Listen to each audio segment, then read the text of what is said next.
Though the Saturday Night Live cast was under NBC's constraints regarding the use of inappropriate language when talking about Donald Trump, they quickly ignored the rules. Cast members skewered Trump's reported comments about immigrants from shithole countries. They had been instructed by the network to say "shithole" when referring to the president's remarks, according to Weekend Update co-host Colin Jost. In one bit, Jost quipped about a fantasy sequel to Michael Wolff's bombshell book Fire and Fury inside the Trump White House. The sequel is called S-Hole Countries. That's what NBC asked us to say. By the way, S-holes, Jost told viewers. Even though the president can say shithole. Oops. He added, I feel bad for parents at this point with young children. Every word you tell your kid not to say, they can be like, but the president gets to say it. Update co-host and co-head writer Michael Che backed Jost up with his own shithole joke.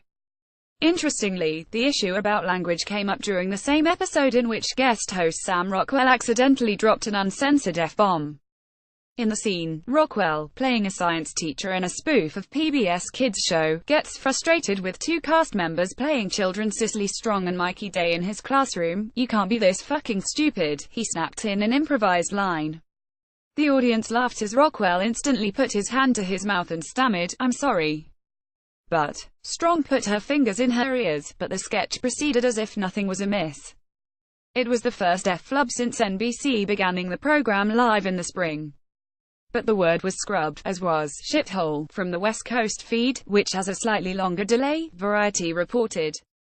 Rockwell joins a handful of guests and cast members who have uttered the F-bomb on Saturday Night Live. Prince, Samuel Jackson, Paul Schaefer, Kristen Stewart and Steven Tyler have all let her rip.